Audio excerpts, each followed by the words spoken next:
वज़ीर-ए-आज़म शहबाज शरीफ ने अक़वाम मुत्तहिदा general assembly के 77वें इजलास से खिताब किया।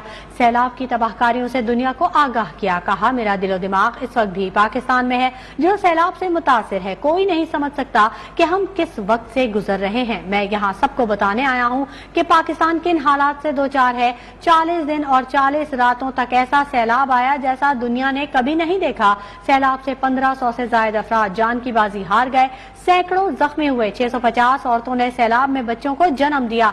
इब्तदाई मालूमात के मुताबिक 4 मिलियन एकड़ फसल तबाह हो गई है। आलमी दर्जा हरारत में इजाफे के ऐसे असरात पाकिस्तान ने कभी नहीं देखे। ग्लोबल वार्मिंग ने पूरे खानदानों को एक दूसरे से अलग कर दिया। जो पाकिस्तान में हुआ है वो पाकिस्तान तक महदूद नहीं रहेगा। पाकिस्तान का ग्लोबल वार्मिंग में हिस्सा ना होने के बराबर है, इसलिए दुनिया से मौसमियाती इंसाफ की उम्मीद लगाना गलत ना होगा। वज़ीर-ए-आज़म ने अपने खिताब में पाक भारत ताल्लुकात, कश्मीर में भारतीय मज़ालिम, अफगानिस्तान के मामलात, इस्लामोफोबिया के और दहशतगर्दी के मौज़ूआत पर भी पाकिस्तान का नुक्ता नजर दुनिया के सामने रखा।